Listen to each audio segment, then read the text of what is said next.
Pastor Jairo, Deus te abençoe, viu, amado? Amém. Louvado seja o nosso Deus. Que maravilha, que maravilha. Agradeço já ao irmão Val e ao pastor Wagner pela oração, ao pastor Wagner também pela oportunidade de compartilhar com a palavra de Deus aqui nessa sala tão especial.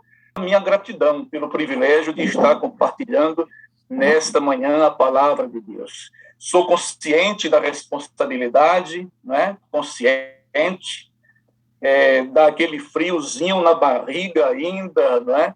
Que para nós é importante isto, porque revela que nós compreendemos o tamanho da responsabilidade. Mas estamos seguros porque nós temos sempre orado. Que não chegue nenhum convite às nossas mãos para que a gente vá pregar, fazer alguma visita, fazer uma semana de oração, um final de semana em uma igreja, que não seja orientado pelo Espírito Santo. Se o Espírito Santo não estiver envolvido, se o Espírito Santo não nos usar, se não formos uma bênção para alguém, que o Espírito Santo não deixe chegar em nossas mãos e não dê a oportunidade de compartilhar a palavra de Deus. Eu já estou impressionado nesse momento, porque tenho certeza absoluta que o Espírito Santo ele está no comando.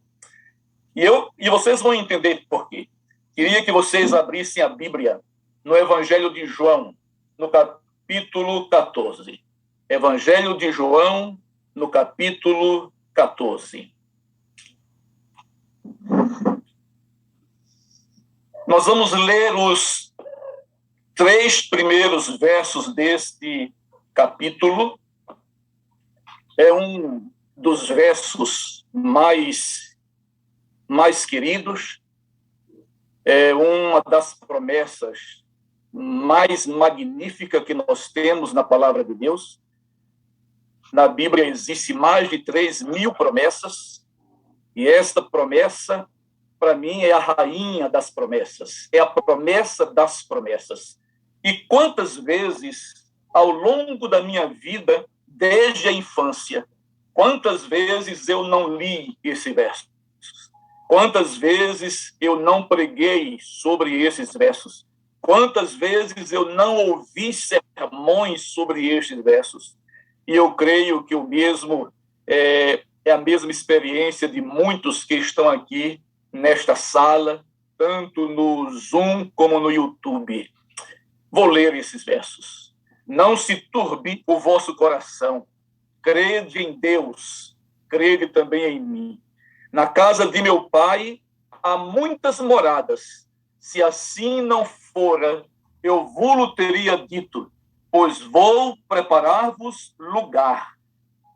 E quando eu for e vos preparar lugar, voltarei e vos receberei para mim mesmo, para que onde eu estou, estejais vós também.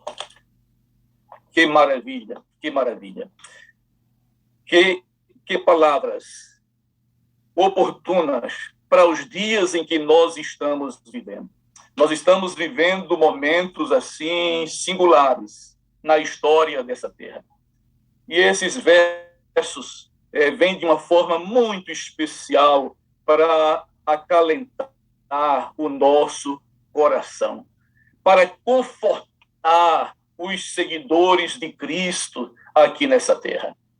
Mas, quando nós olhamos, e não vou analisar todos esses versículos, eu quero destacar mais uma parte dele, vou preparar-vos lugar. Mas quando a gente olha o primeiro versículo que diz, não se turbe o vosso coração, crede em Deus, crede também em mim. Algumas versões, e principalmente a Bíblia na linguagem de hoje, diz, olha, não fiquem tristes, né? Não fiquem tristes e preocupados, não é? Não fiquem tristes. Não se turbe o vosso coração, não fiquem tristes e nem preocupados. Como? Como não ficar triste nesse mundo em que nós estamos vivendo?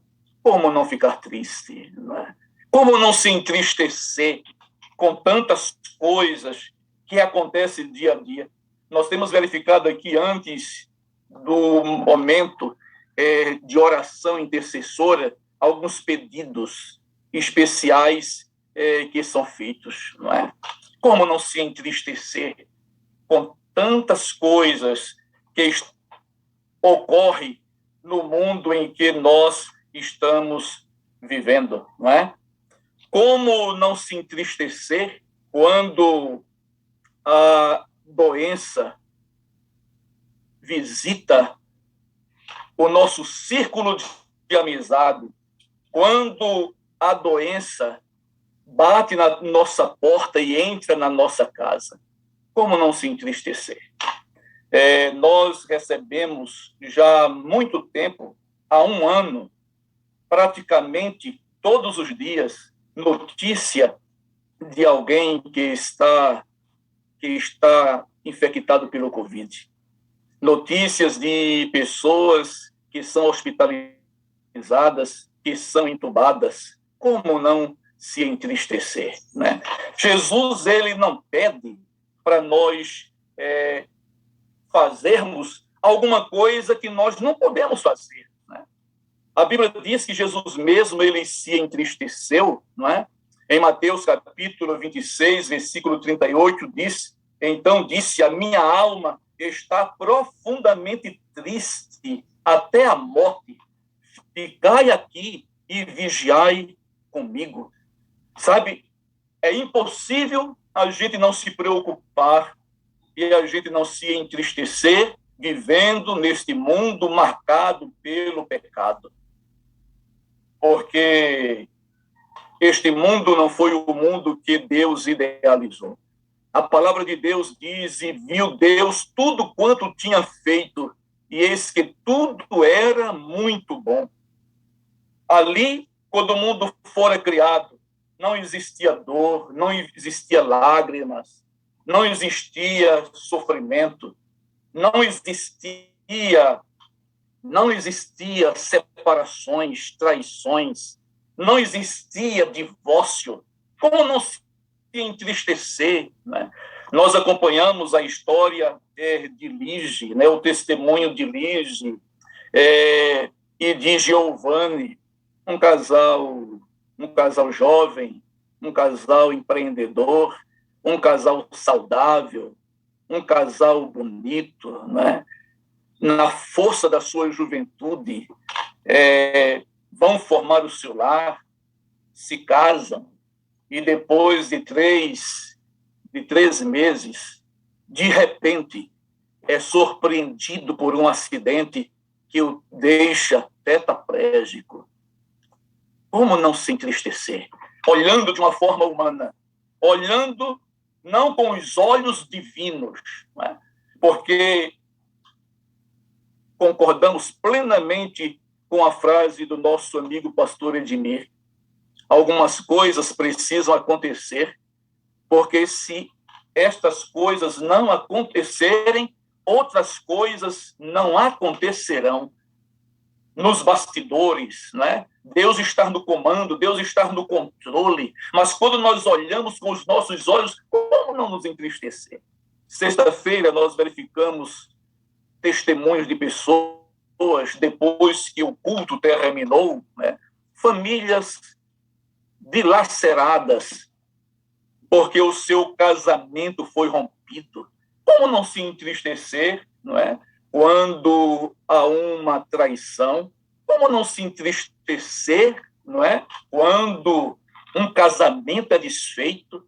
A palavra de Deus diz que nós nos tornamos uma só carne no casamento, uma só carne. É impossível separar carne e osso sem provocar dor, sem deixar marcas, sem deixar sequelas, sem causar sofrimento em toda a família. Como não nos entristecermos com isso, né? Como uma família não se entristece quando faz um diagnóstico e se depara com um diagnóstico avassalador, quando os médicos dizem que não há esperança. Como não se entristecer? Como a família não se entristecer? A família sabe que Deus está guiando, sabe que Deus está dirigindo. Quando pessoas queridas sucessivamente se submetem a cirurgias delicadas, como no caso da nossa querida Kelinha, como não nos entristecemos, humanamente falando? Ah, meus queridos, Jesus não pede para nós fazermos aquilo que nós não podemos fazer. Jesus não é o responsável por isso. Nosso Deus não é o responsável por essa dor, por esse sofrimento, pela morte, pela injustiça. Como não se entristecer quando a gente olha para os homens e vê-los dominados pela natureza carnal, homens egoístas, avarentos, não é? Jactanciosos, arrogantes, blasfemos. Como não se entristecer quando olhamos para os governantes, que é municipal, estadual ou federal, quando olhamos para os poderes executivos, legislativos e judiciário? Como não se entristecer com tudo que está acontecendo? Sabe, mas nós precisamos ter uma visão espiritual do mundo que nós estamos vivendo. Esse mundo não foi o mundo sonhado por Deus. Não foi o mundo idealizado pelo Criador. A Bíblia diz, e viu Deus tudo quanto tinha feito, e eis que tudo era muito bom, muito bom. No Evangelho de Mateus, no capítulo 13, na parábola do trigo e do joio, não é? Foi plantado o trigo. No versículo 24 diz assim: outra parábola lhe propôs, dizendo: o reino dos céus é semelhante ao homem que semeou boa semente no seu campo. Mas enquanto os homens dormiam, veio o inimigo dele, semeou o joio no meio do trigo e retirou-se. Quando a erva cresceu e produziu fruto, apareceu também o joio. Então, vindo os servos do dono da casa, lhe disseram: Senhor, não semeaste boa semente no teu campo? De onde vem, pois, o joio? Ele, porém, lhe disse: um inimigo fez isto. Mas os servos lhe perguntaram: queres que vamos e arranquemos o joio? Não, replicou ele, para que ao separar o joio, não arranqueis também com ele o trigo? Deixai-o crescer juntos até a colheita. E no tempo da colheita, direi aos ceifeiros: ajuntai primeiro o joio, atai-o em feixes, para ser queimado, mas o trigo recolhei-o no meu celeiro. É isto, queridos, é isto. Foi um inimigo que fez isto. Foi um inimigo. Não foi Deus, foi um inimigo.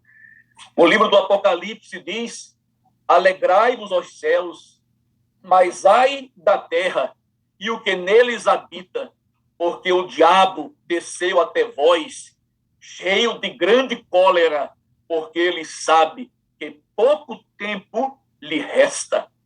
Pouco tempo lhe resta. É isto.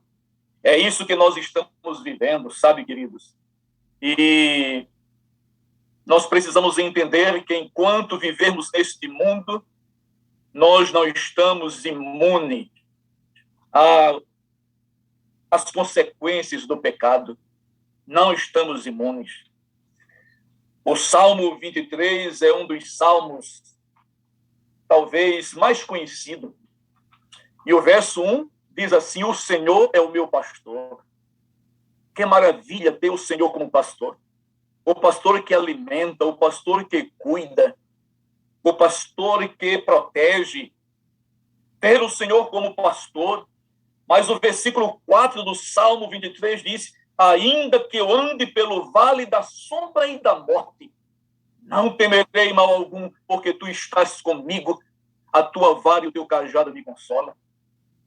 Esse salmo nos diz que aquele que tem a Jesus como pastor pode andar pelo vale da sombra e da morte. Pode andar pelo vale da sombra e da morte. Quem tem a Jesus como pastor, quem tem a Jesus como pastor pode ser surpreendido com o diagnóstico de um câncer, como foi o caso, como está sendo o caso do nosso querido colega, pastor José Wilson.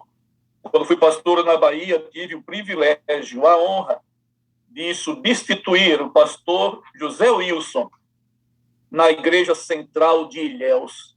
Estou orando pelo amigo. É um pastor, tem o Senhor como pastor, mas nós, em algum momento, podemos andar pelo vale da sombra e da morte. O Senhor é o meu pastor. A Bíblia menciona o caso de uma família que Jesus amava. No Evangelho de João, já que nós estamos em João 14, mas no capítulo 11 de João, no versículo 1, diz assim: estava enfermo Lázaro de Betânia, da aldeia de Maria e de sua irmã Marta. Esta Maria, cujo irmão Lázaro estava enfermo, era a mesma que ungiu com bálsamo o Senhor e lhe enxugou os pés com os seus cabelos. Mandaram, pois, as irmãs de Lázaro dizer a Jesus: Senhor, está enfermo aquele a quem amas. Sabe, amados, Lázaro era amado por Jesus. Maria e Marta sabiam do amor, do carinho, do apreço que Jesus tinha por Lázaro e por elas. E elas mandaram um mensageiro avisar a Jesus. Nós não sabemos qual era a doença, não sabemos. Era uma doença grave, foi uma doença fulminante. Os remédios não resolviam, os médicos não sabiam o que era, e elas mandaram um recado para Jesus: Senhor, aquele que tu amas, está doente, está enfermo. Então, meus irmãos, aqueles que Jesus ama nessa terra também adoecem, também é surpreendido por uma doença grave e mortal, sabe? Mas não somente Lázaro adoeceu. A Bíblia menciona que Lázaro morreu. As pessoas que Jesus ama também morrem. De repente, pode ser surpreendido por um acidente fatal. De repente, pode ser surpreendido. As pessoas que Jesus ama adoecem. E as pessoas que Jesus ama morrem. Mas as pessoas que Jesus ama, cujo amor é correspondido, porque Jesus amava Lázaro, mas Lázaro também amava Jesus. E as pessoas que Jesus ama e as pessoas que amam Jesus, elas adoecem, elas morrem, mas elas ressuscitam. Aleluia! Louvado seja o nosso Deus. A morte não é o fim. A morte não é o fim, elas ressuscitam. Jesus disse: eu sou a ressurreição e a vida. Quem crê em mim, ainda que esteja morto, viverá. Por isso que Jesus não estava pedindo aos discípulos para que eles fizessem aquilo que o homem não pode fazer. Não se entristeça. É impossível nesse mundo de pecado nós não nos entristecermos, porque nós temos um inimigo, nós estamos numa guerra, e nessa guerra há baixa, nessa guerra há feridas, nessa guerra o diabo está como um leão, rugindo seus dentes, procurando alguém para tragar. Como não se entristecer quando o filho não ouve a voz dos seus pais e anda com más companhias, envereda no caminho das drogas, da prostituição e do crime? Como não se entristecer? Como não se entristecer com as ações do diabo? Mas nós precisamos estar conscientes de que nós temos um Deus que não nos desamparou. E voltando para São João, capítulo 14, como entender, então, estas palavras, né? Não se turbe o vosso coração, crede em Deus, crede também em mim. Sabe, queridos, para a gente não se entristecer, para a gente não ficar preocupado, para a gente não ficar angustiado, a gente precisa confiar em Deus, crer em Deus. Mas quando Jesus falou isto, essas palavras de Jesus, registradas em João 14, de 1 a 3, irmãos, quando a gente lê um verso ou uma porção de versos bíblicos, nós precisamos fazer algumas perguntas para a gente entender melhor o contexto. Por exemplo, nós precisamos perguntar quem escreveu.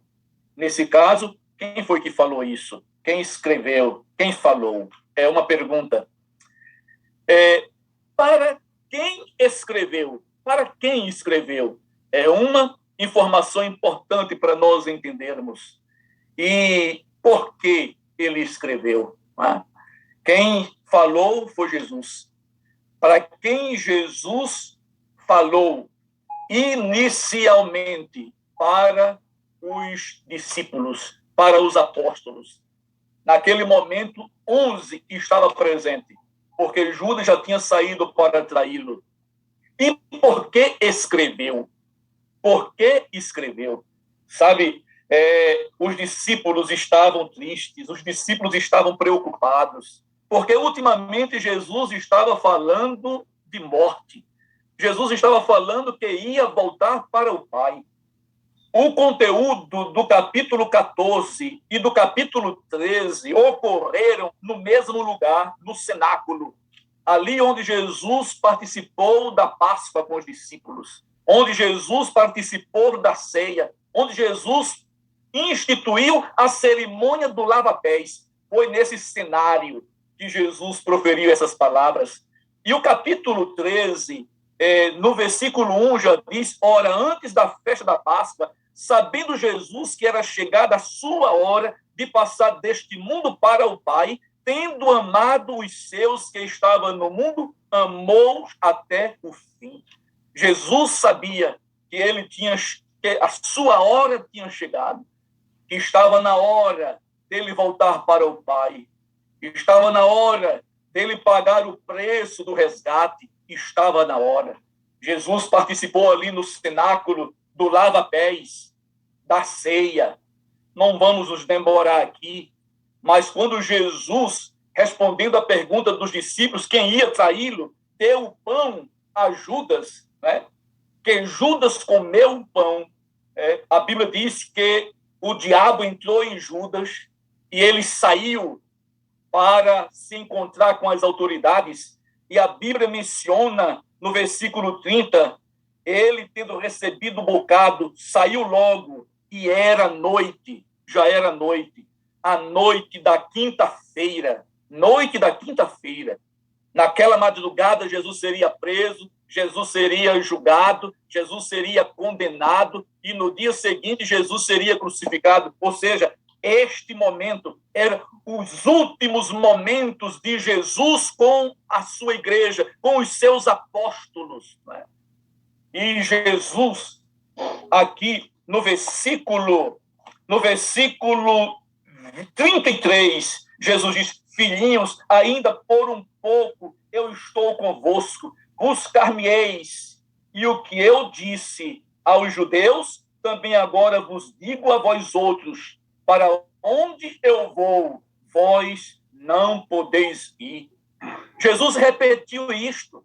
Jesus já tinha dito isto antes, mas Jesus disse: olha, está chegando a hora. Eu vou estar com vocês ainda por um pouco.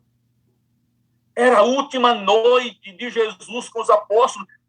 Nem a noite toda ele teria com os apóstolos. Por mais um pouco eu estarei convosco e vocês me buscarão.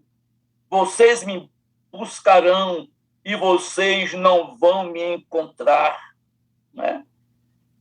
E para onde eu vou, vós não podeis ir. Era esse o cenário. Os apóstolos estavam sem entender. Aí Pedro, no versículo 36, perguntou Pedro: Senhor, para onde vais? Respondeu Jesus: para onde eu vou, não me podes seguir agora. Mais tarde, porém, me seguirás. Respondeu Pedro: Senhor, por que não posso seguir-te agora? Pois por ti eu darei a própria vida. Respondeu-lhe Jesus: darás a vida por mim? Em verdade, eu te digo que jamais cantará o galo antes que me negue 3 vezes. Queridos, esse era o cenário. Senhor, para onde tu vais? Pedro, para onde eu vou? Tu não podes me seguir agora, mas tu me seguirás depois. Senhor, porque eu não posso te seguir agora? Eu estou disposto a morrer por tua causa. Eu estou disposto a morrer por ti. Eu estou disposto a dar a minha vida por ti. Aí Jesus pergunta: como é a história, Pedro? O que foi que você disse, amigo? Você disse que daria a vida por mim?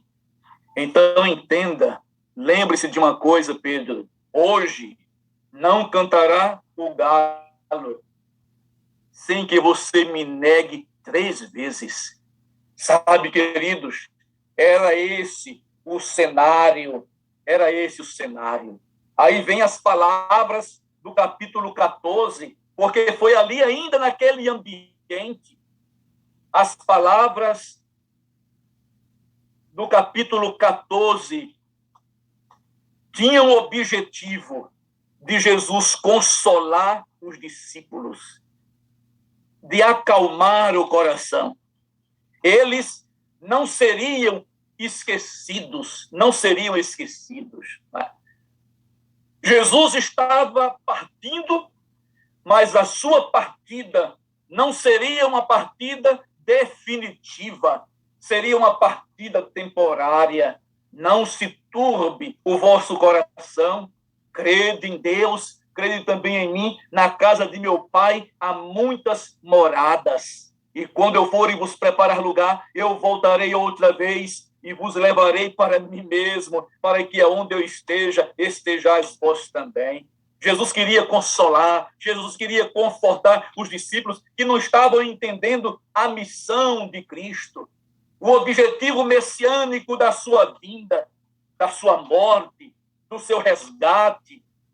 Não estava entendendo plenamente. Jesus disse: o que eu faço, vocês não entendem agora, mas vocês entenderão mais para frente.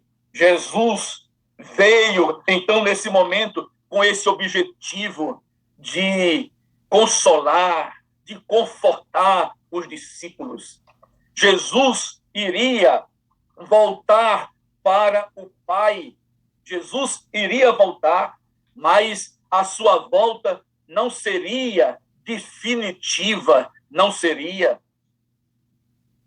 Jesus estava partindo, mas não deixaria os seus discípulos sozinhos, órfãos, como ovelha desgarrada, sem pastor, né? Sem um consolador. E é interessante que Jesus aproveitou os últimos momentos com os discípulos para abrir a cortina e falar coisas que Jesus não tinha falado durante os 3 anos e meio de ministério.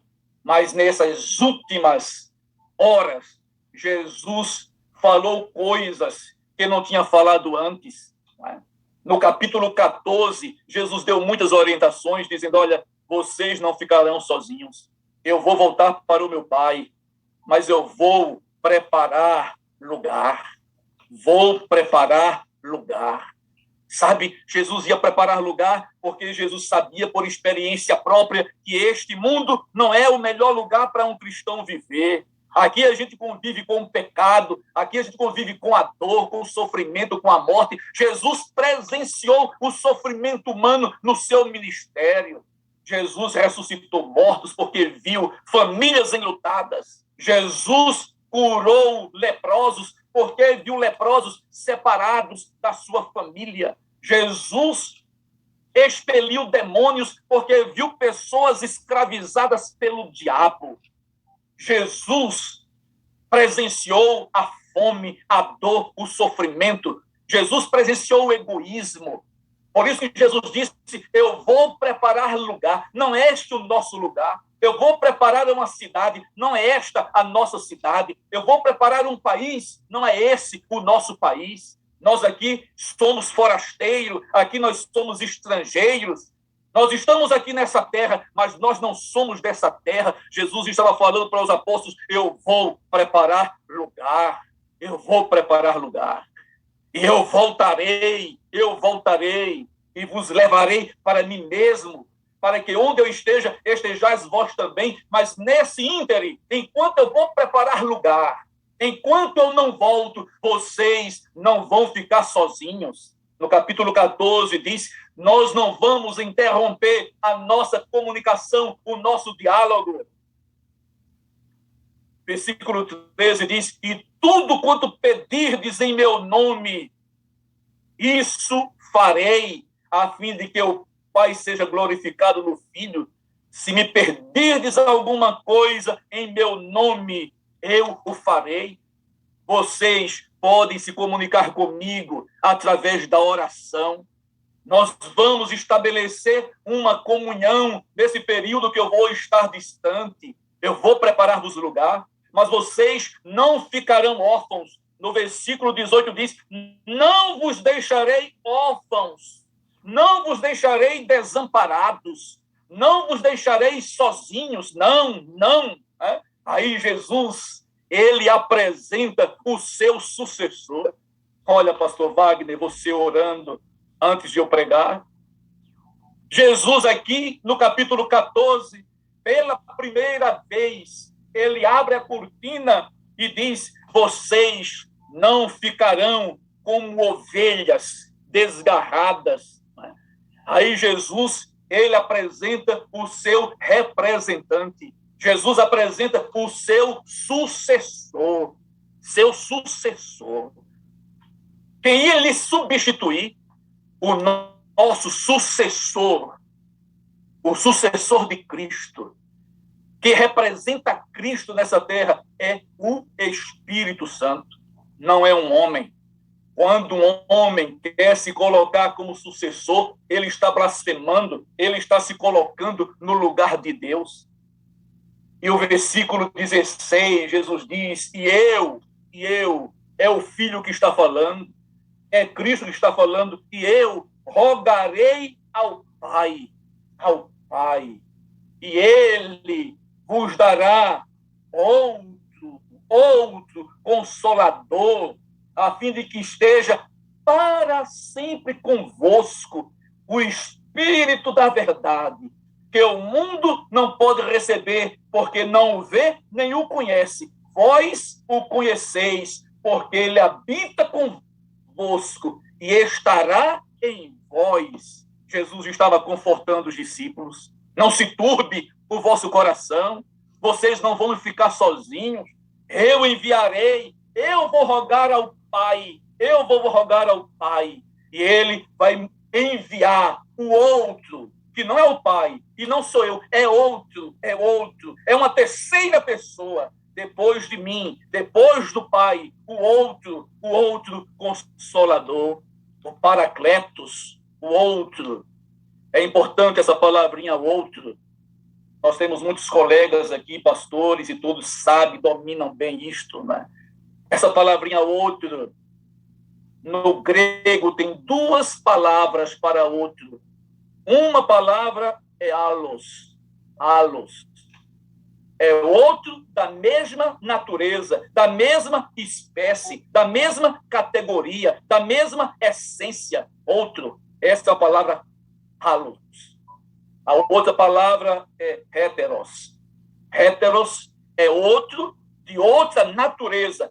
Por exemplo, se eu tenho uma cadeira de madeira, e eu peço outra cadeira e uso ralos, é outra cadeira também de madeira, da mesma natureza, semelhante, igual. Mas se eu peço outra utilizando heterós, então é outra de uma natureza diferente. Pode ser uma cadeira de ferro, pode ser uma cadeira de alumínio, mas não é uma cadeira de madeira. Heterossexuais, héteros, são pessoas de sexos diferentes, um homem e uma mulher. E Jesus está dizendo aqui, enviarei um outro Consolador. E quando a gente vai para o original grego, João 14, versículo 16, a palavrinha que está ali para outros é halos, outro da mesma natureza, da mesma essência. É esse que é o nosso Consolador. E sabe, queridos, nós vamos verificar que o capítulo 14, capítulo 15, capítulo 16 e capítulo 17, Jesus utilizou o conteúdo desses capítulos para orientar os seus apóstolos. O capítulo 18 é quando Jesus chega no Getsêmani. Ali ele é preso, é levado para Anás e Cafás, ele é julgado, condenado e na sexta-feira crucificado. Mas capítulo 14, capítulo 15, capítulo 16 e capítulo 17, todo ele, Jesus esteve pessoalmente com os apóstolos. E ainda no capítulo 14, nós vemos outra referência ao Espírito Santo. Na verdade, Jesus, até o capítulo 16, Jesus vai se referir ao Espírito Santo 6 vezes. 6 vezes o Espírito Santo. Né? Há um destaque para a obra, para o ministério do Espírito Santo. Mas, versículo 28 diz assim: mas o Consolador, o Espírito Santo, a quem o Pai enviará em meu nome, esse vos ensinará todas as coisas e vos fará lembrar de tudo o que eu vos tenho dito. Nós verificamos que o Espírito Santo é uma outra da mesma essência, igual ao Pai, igual ao Filho. É uma pessoa que ensina, uma pessoa que tem memória, né? Uma pessoa com quem a gente pode se relacionar. Então, no capítulo 14, 2 vezes, Jesus faz referência à pessoa do Espírito Santo. No capítulo 15, é um capítulo importante. Esse capítulo já foi no início, no sopé do Monte das Oliveiras, diante de uma videira. Jesus estabeleceu ali uma conversa importante, falando do relacionamento, que eles deveriam permanecer em Cristo nessa ausência, e Cristo permaneceria nele. Mas nesse capítulo, Jesus reforça ainda que iria enviar o Espírito Santo. No versículo 26 diz: quando, porém, vier o Consolador, que eu vos enviarei da parte do Pai, o Espírito da verdade, que dele procede, esse dará testemunho de mim, e vós também testemunhareis, porque estáis comigo desde o princípio. Jesus aqui está dizendo: filhos, eu vou, mas vocês vão receber o poder do Espírito Santo. O Espírito Santo estará com vocês e ele dará testemunho de mim. E vocês também darão testemunhos de mim, porque vocês conviveram comigo. Vocês são testemunhas oculares da minha vida e de tudo que eu vou passar aqui nessa terra.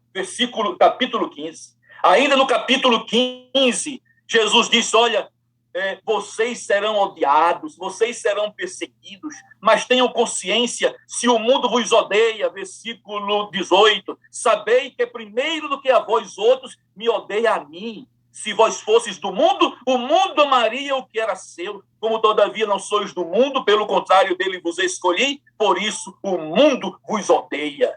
Jesus estava falando coisas para os apóstolos que não tinha falado antes. No capítulo 16, todo o capítulo É a missão do Consolador. E olha o que diz aqui no versículo 1: tenho-vos dito essas coisas para que não vos escandalizeis. Perdão, para que não vos escandalizeis. Ele vos expulsarão das sinagogas, mas vem a hora em que todo que vos matar julgará como isto tributar culto a Deus. Isto farão porque não conhece o Pai nem a mim. Ora, estas coisas vos tenho dito, para que quando a hora chegar, vós recordeis de que eu vos disse. Não vos disse desde o princípio, porque eu estava convosco, mas agora eu vou para junto daquele que me enviou, e nenhum de vós me pergunta para onde vais. Pelo contrário, porque vos tenho dito estas coisas, a tristeza encheu o vosso coração. Mas eu vos digo a verdade, convém-vos que eu vá, porque se eu não for, o Consolador não virá para vós outros. Se, porém, eu for, eu vos enviarei. Vocês estão tristes. Eu estou dizendo coisas, eu não disse antes porque eu estava com vocês, mas agora eu estou partindo para o Pai e eu estou abrindo a cortina para vocês. Não fiquem tristes, se alegrem, se alegrem. O que eu estou dizendo não é uma notícia ruim, é boas novas. Para vocês é vantajoso que eu vá. Convém-vos que eu vá, porque se eu não for, o Consolador não virá. Mas se eu for, ele será enviado para vocês. E quando ele vier, convencerá o mundo do pecado, da justiça e do juízo. Do pecado, porque não crê em mim. Da justiça, porque eu vou para o Pai e não me vereis mais. E do juízo, porque o príncipe desse mundo está julgado. Tenho muito para vos dizer, mas vós não podeis suportar. Jesus tinha muito para dizer para os apóstolos, mas eles não estavam preparados para suportar. Mas ele suportaria com a presença do Consolador. Quando vier, porém, o Espírito da verdade, ele vos guiará a toda a verdade, porque não falará por si mesmo, mas dirá tudo o que tiver ouvido e vos anunciará as coisas que há de vir. Ah, meus queridos, por 5 vezes, Jesus fez referência à importância do Espírito Santo, ao trabalho do Espírito Santo. O Consolador, o amigo, convém-vos que eu vá, porque se eu for, o Consolador virá, o Espírito da verdade. E quando ele vier, vai guiá-los em toda a verdade.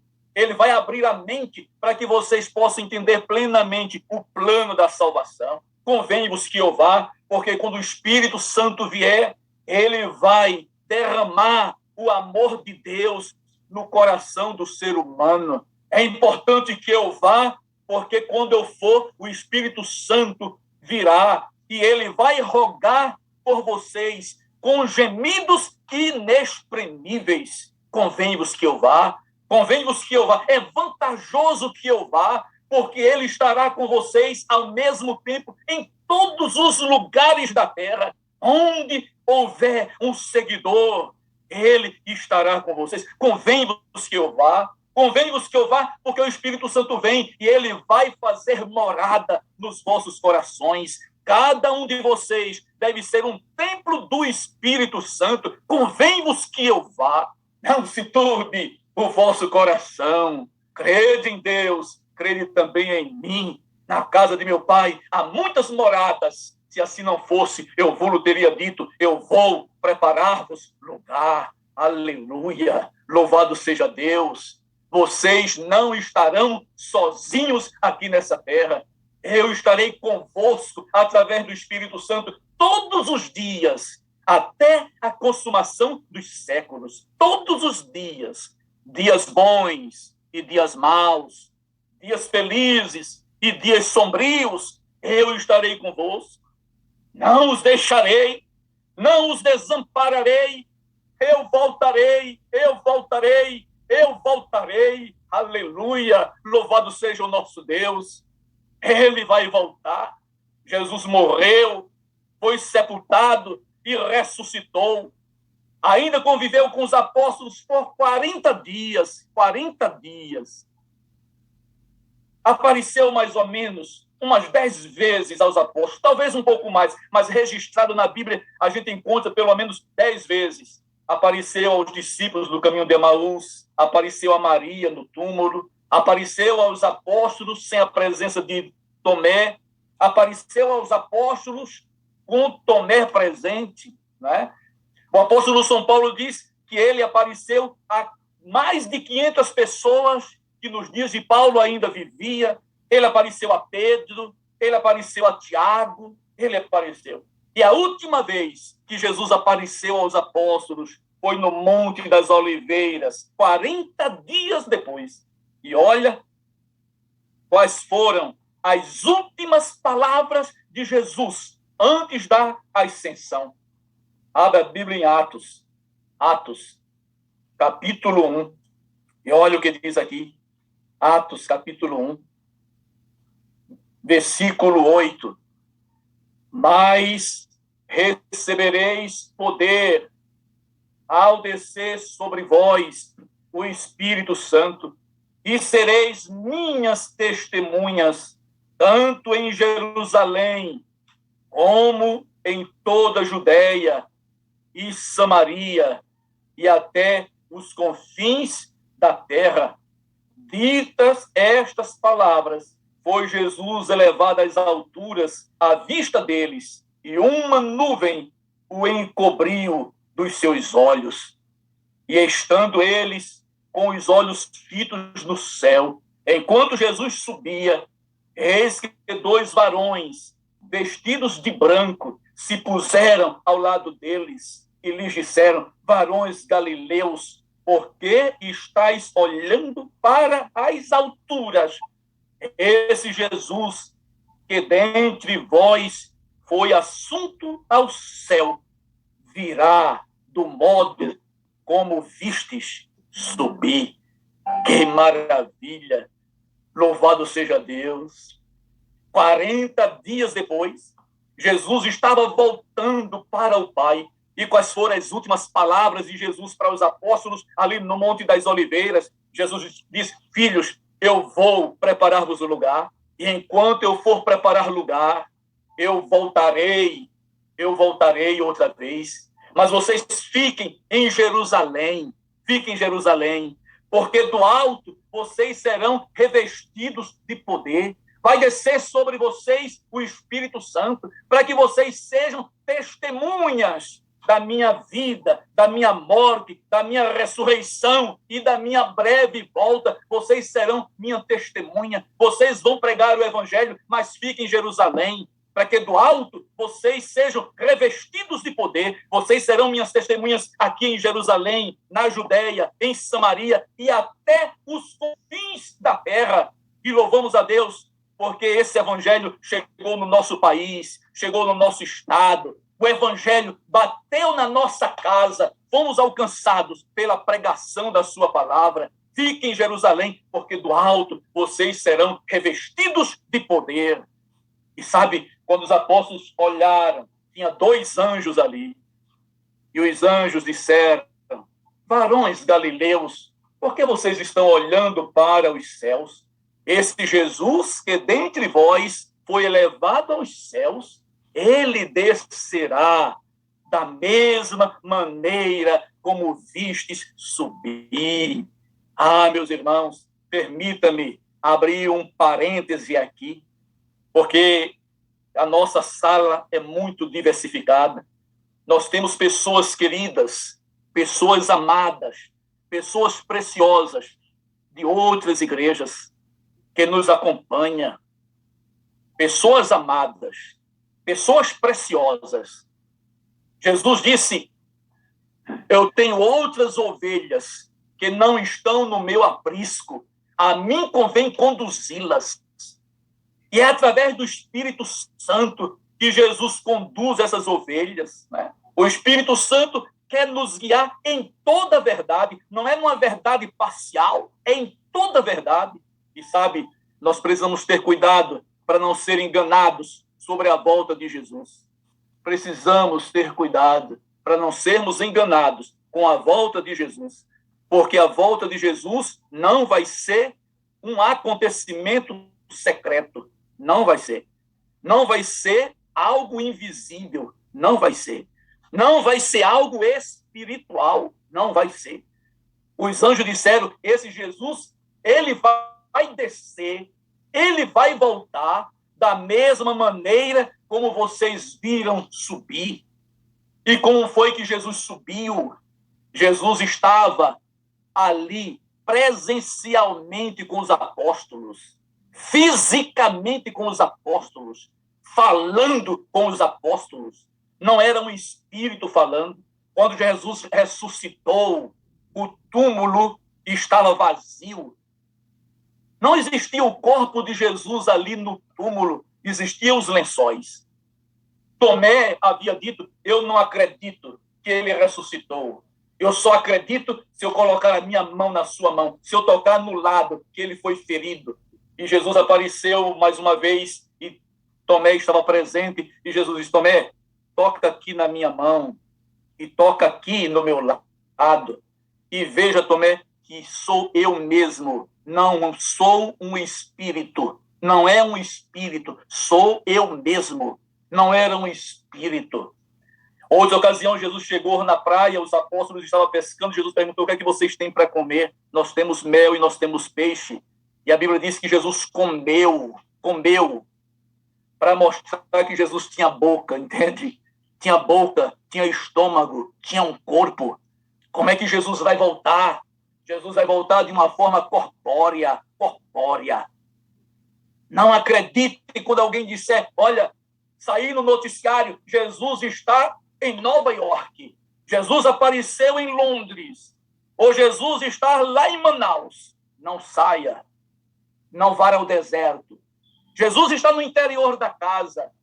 Não, a volta de Jesus será uma volta global, não é uma volta local, é global. Jesus, assim como o relâmpago sai do Oriente e vai até o Ocidente, assim será a vinda do Filho do Homem, global. E eis que vem com as nuvens e todo olho o verá. Todo olho o verá.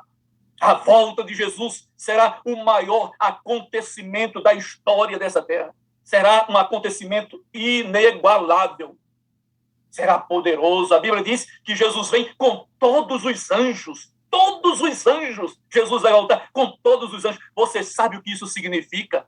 Apocalipse diz, ao abrir o 7º selo, que houve silêncio no céu, porque todos os anjos vão acompanhar Jesus ao voltar para esta terra, porque tudo que há de mais precioso está aqui nessa terra. Jesus pagou um alto preço pelo resgate. Sabe, queridos, por todos os anjos, e você está lembrado que quando um anjo veio com a notícia para dizer a Jesus que estava no túmulo, que o Pai o chamava, os guardas romanos caíram como mortos. Um anjo. E provocou-se um terremoto com a presença de um anjo. O que não vai acontecer quando Jesus voltar com poder e grande glória sobre esta terra, com todos os seus anjos, com todos os seus anjos. Sabe, meus irmãos, os apóstolos estavam olhando para o alto, para o alto, para o alto. E sabe, eu acho que nós precisamos continuar olhando para o alto. O apóstolo São Paulo, em Colossenses 3, diz, se já ressuscitastes com Cristo, buscai as coisas que estão lá do alto, pensai nas coisas que estão lá de cima, e não nas coisas que são da terra.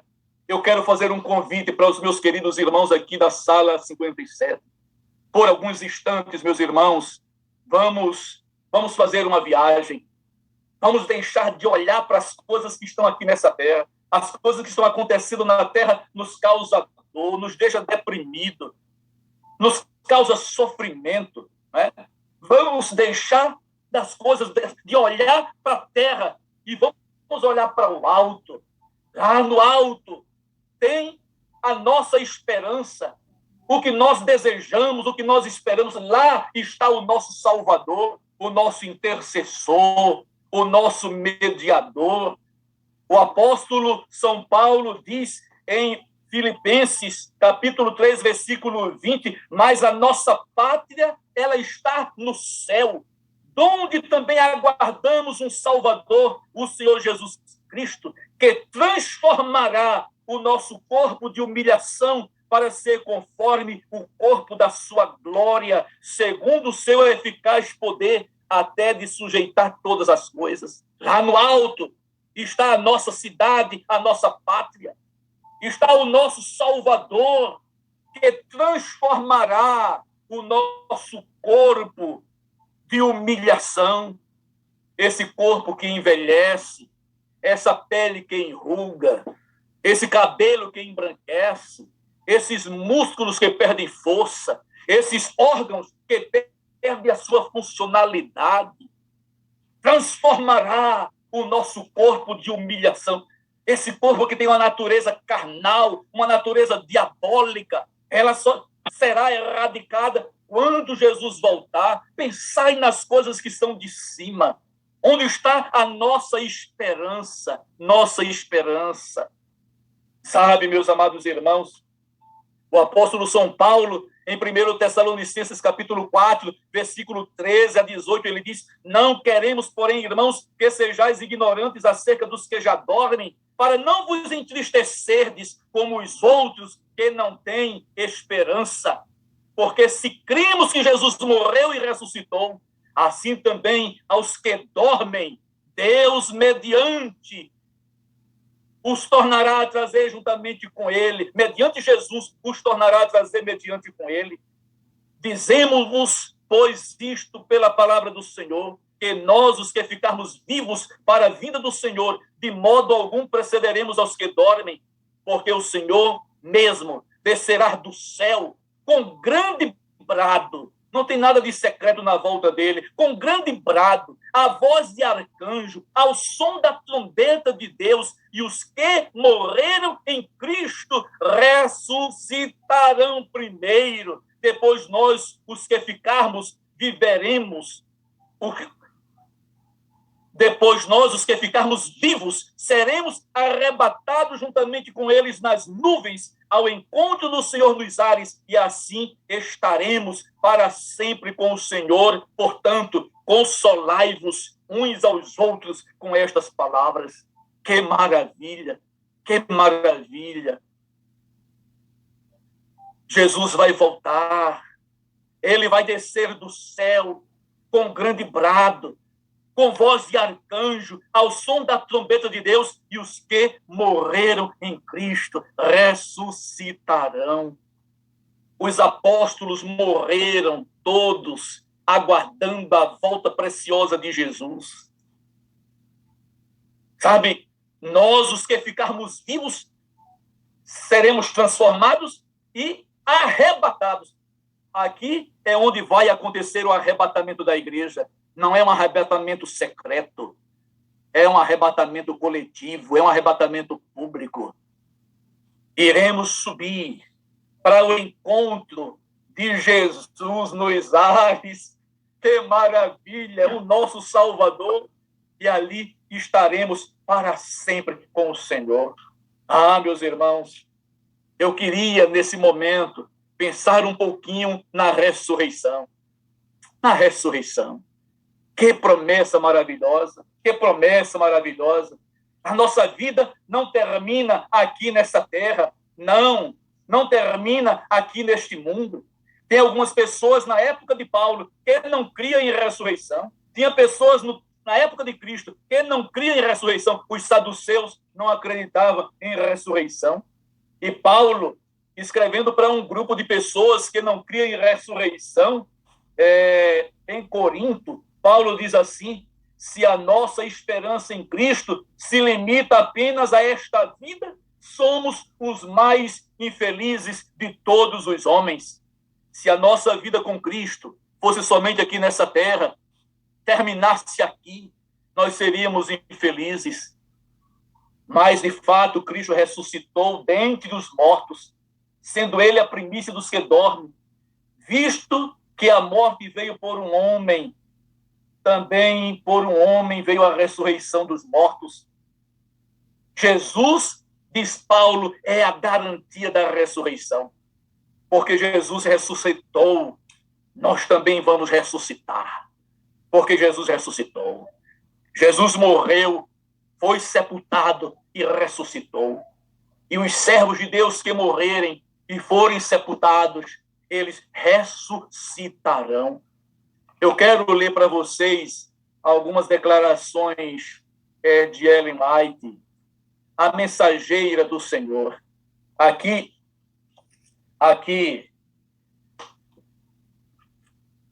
em Eventos Finais, página 238, diz assim: não vos maravilheis disto, porque vem a hora em que todos os que se acham nos túmulos ouvirão a sua voz e sairão.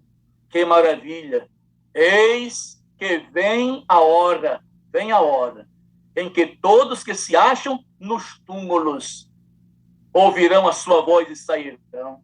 E diz a serva do Senhor: essa voz ressoará em breve por todas as hostes dos mortos, e todo santo que dorme em Jesus despertará e deixará a sua prisão.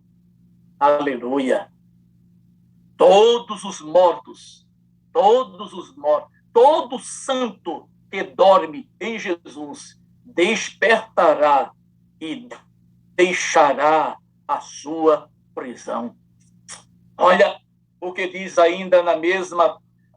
Agora, desejar todas as nações, página 606, os preciosos mortos, desde Adão aos últimos santos que morrerem, hão de ouvir a voz do Filho de Deus e sairão dos sepulcros para a vida imortal. Que maravilha!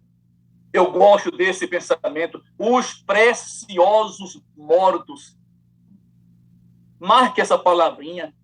Os preciosos mortos, desde Adão aos últimos santos que morrerem, hão de ouvir a voz do Filho de Deus e sairão para a vida imortal. Eu tenho pensado nessa citação. Preciosos mortos desde Adão. Por falar em Adão, eu penso nos meus heróis da Bíblia.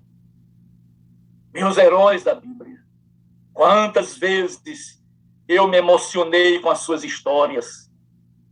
Meu herói, desde a minha juventude, José. Não consigo ler a história de José toda sem me emocionar, até hoje.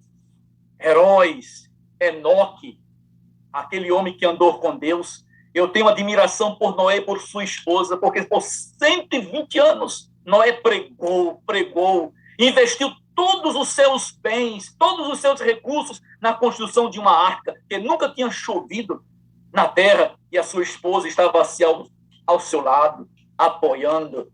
Que maravilha, que família maravilhosa, que casal estupendo. Abraão, preciosos mortos. Daniel, Paulo, Jó, né?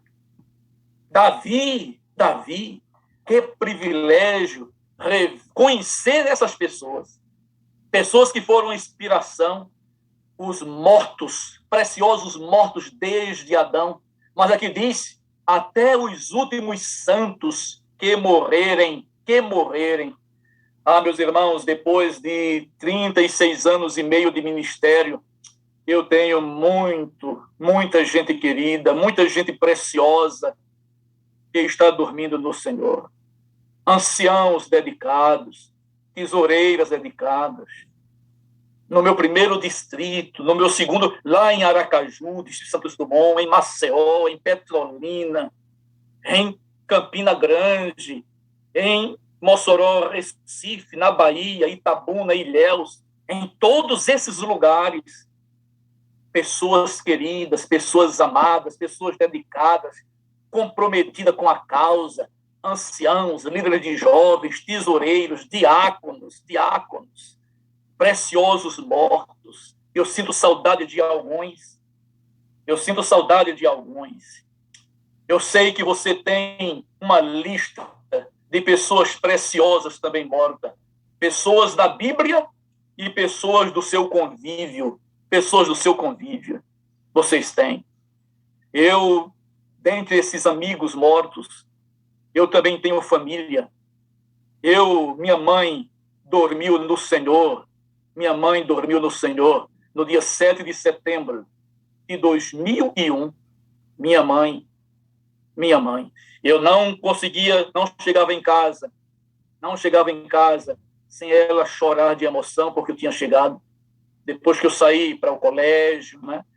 Nunca saía de casa sem ela também ficar chorando. Orava por mim, muitas vezes durante o dia, minha mãe. Né? Minha avó. Eu fico pensando na minha avó, ela conheceu a mensagem já depois de idosa. Veio morar conosco porque meu avô sofreu um acidente vascular cerebral, mas minha avó, no convívio do meu pai, conheceu a mensagem. Eu me lembro que minha avó fumava aquele fumo, né? Fumo de rolo, era chamado na região. Mas minha avó, eu dei muitos cursos como deixar de fumar. Muitos cursos eu dei, dezenas e dezenas de cursos em deixar de fumar em conferências. Minha avó deixou de fumar sem nenhum curso, sem nenhum medicamento. Minha avó tinha uma voz de soprano, né? E gostava de cantar. Minha avó.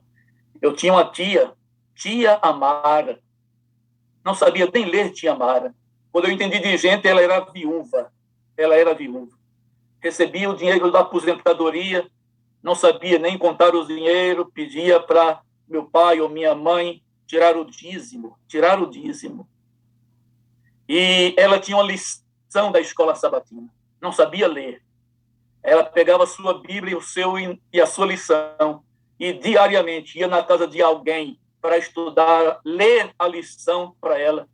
E muita gente dizia: Dona Mara, não precisa ir para a casa de ninguém. Vem aqui. Me faz bem estudar a Bíblia com a senhora. Preciosos mortos. Eu quero terminar com uma citação que diz assim: os justos vivos são transformados num momento, num abrir e fechar de olhos.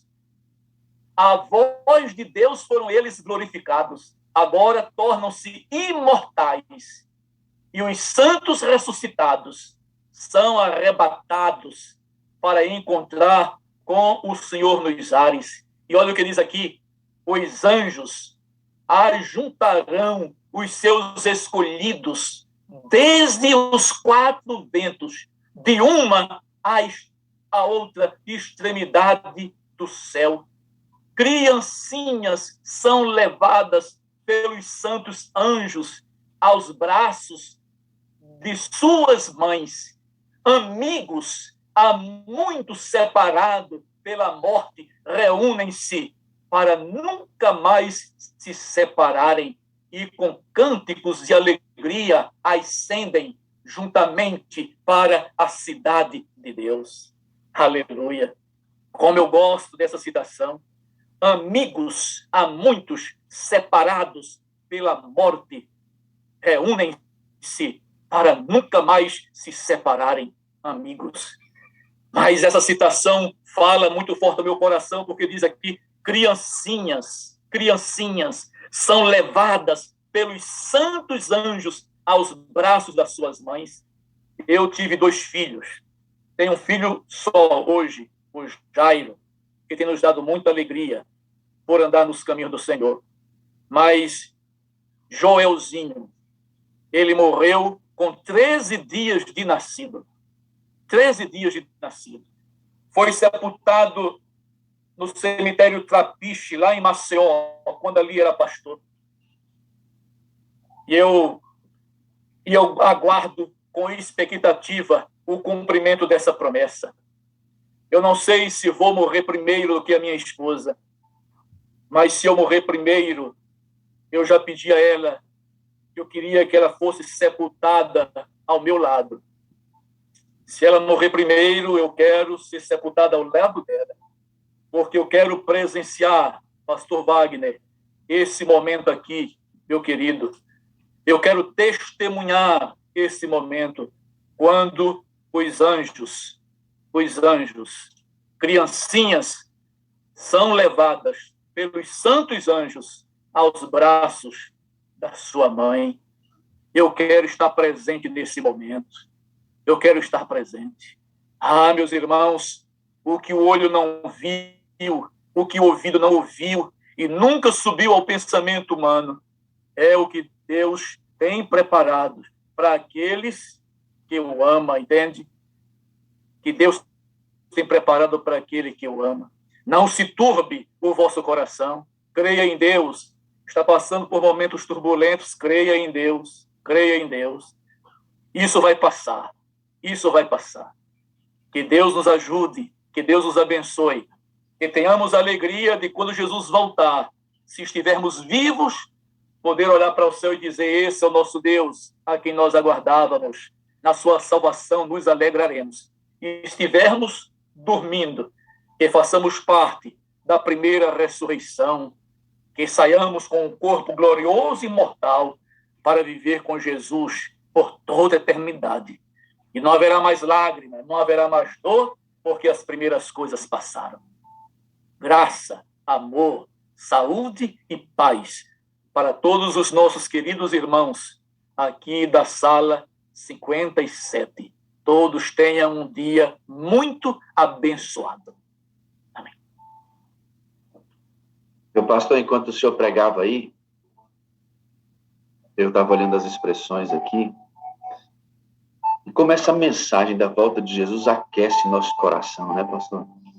Ela traz para mim, pastor, dois sentimentos: Sim. Saudade e esperança. Amém, verdade. Porque assim, né, a gente tem, como o senhor disse, saudade dos que já descansaram, porque eu também tenho amigos, amigas, minha mãe, meu pai e tantos outros que já descansaram no Senhor nessa caminhada como pastor. Pastor, o senhor pregando me dá uma saudade de Jesus. É estranho eu dizer isso, talvez, né? Como é que eu tenho saudade de alguém que eu não conheço pessoalmente? Isso. Eu não o conheço pessoalmente, mas o Espírito Santo faz com que eu tenha a presença de Cristo tão real, sendo melhor do que a própria presença dele aqui fisicamente. Os discípulos sentiam isso. Então, quando o senhor prega sobre a vinda dele, da maneira como o senhor pregou hoje, de forma iluminada, inspirada também, né? Me dá uma saudade dele, pastor, me dá uma vontade de abraçar Jesus, de sentir o cheiro dele, né? Que cheiro terá Jesus Cristo? Né? Me dá vontade, pastor, de abraçá-lo. Como é que deve ser Jesus? Ele é mais alto que eu, né? Ele é grande. Vai dar para ouvir, querido, você que está me ouvindo aqui, o coração dele. A Val, que está aqui conosco, a Val Barbosa, um dia, aleatoriamente, eu a escolhi na janelinha e disse: Val, e na conversa eu chamei Val de filha. E ela é uma filhinha linda mesmo. E aquilo falou tão fundo ao coração da Val que marcou o coração dela, sabe? Mas eu queria dizer para Val que, Val, tem um encontro com o Pai Celestial, Jesus Cristo, em que você, filha, vai poder ouvir o coração dele. Esse dia vai ser tremendo, né? Você já pensou, irmã Rosilane? Que voz tem Jesus Cristo? Alguém disse aqui na sala que a voz do pastor Celso parece com a voz de Jesus. A pessoa disse: pastor, quando o pastor Celso prega, é como se eu estivesse ouvindo a voz de Jesus. Eu falei: meu Deus, como é lindo isso. Mas como será a voz dele? Eu queria que você fizesse agora um exercício comigo. Imagina Jesus chegando bem pertinho do seu ouvido agora e falando o seu nome. Você consegue tentar ouvir e imaginar a voz dele, Lígia Fonseca? Dizendo assim: Lígia, eu estou voltando para te buscar. Como o pastor Jairo encheu meu coração de alegria hoje, quando ele disse assim, irmã Solange dos Santos, a senhora não é órfã. Jesus não deixou a senhora à deriva, irmã. Nós não estamos numa embarcação à deriva. Estamos em uma tempestade, Laurentino. Não tenha dúvida. Estamos em uma tremenda tempestade, pastor Jairo. E essa tempestade vai aumentar, amigo. Mas o nosso barco, irmã Sueli de Lima, Batista, nosso barco não está à deriva, porque o nosso Senhor não nos deixou órfãos. Não nos deixou órfãos. Nós não estamos sozinhos, Fernanda. Nós não estamos sozinhos. E o Senhor cumpre essa promessa, irmã Lânia, de duas maneiras. Quando ele promete que vai voltar e quando ele manda outro alós, outro igual, na mesma essência, no mesmo poder, com os mesmos atributos. O Senhor cumpre essa promessa, irmã Lânia, sendo que ele pode habitar em todo o coração humano. Essa mensagem sobre a volta de Jesus me enche de esperança. Eu não sei você, mas me deixa eletrizado para falar de Jesus e antecipar o momento da vida dele. A gente não pode mexer no relógio de Deus, né, irmão? Ele sabe o dia e a hora. Mas é que quando fala sobre adiantamento e tardança, que Jesus está dizendo assim, ó, eu sei o dia que eu vou voltar. Não vai haver tardança nem adiantamento, mas eu poderia ter vindo antes se vocês tivessem trabalhado como deveriam trabalhar. Por isso, como a gente não sabe, vamos trabalhar, irmãos. Vamos falar de Jesus para as pessoas, vamos falar para o vizinho, vamos falar para o cara do mercado, vamos falar para as meninas da padaria, vamos falar para o cara pro frentista, vamos falar dele logo, irmão, porque eu quero ter esse dia, irmã Ivanete, em que pela graça de Deus, unicamente pela graça, eu vou poder abraçar o meu Salvador. Irmão, olha para mim, você que está aqui nessa reunião até agora, você tem um Salvador, você não é órfão, você não está sozinho. Ele vai voltar para te buscar. Ele vai voltar. Isso aquece seu coração? Aquece o meu. Pastor Jairo, meu amigo, obrigado para um domingo como esse. Jesus ressuscitou no domingo, né, Pastor Jairo?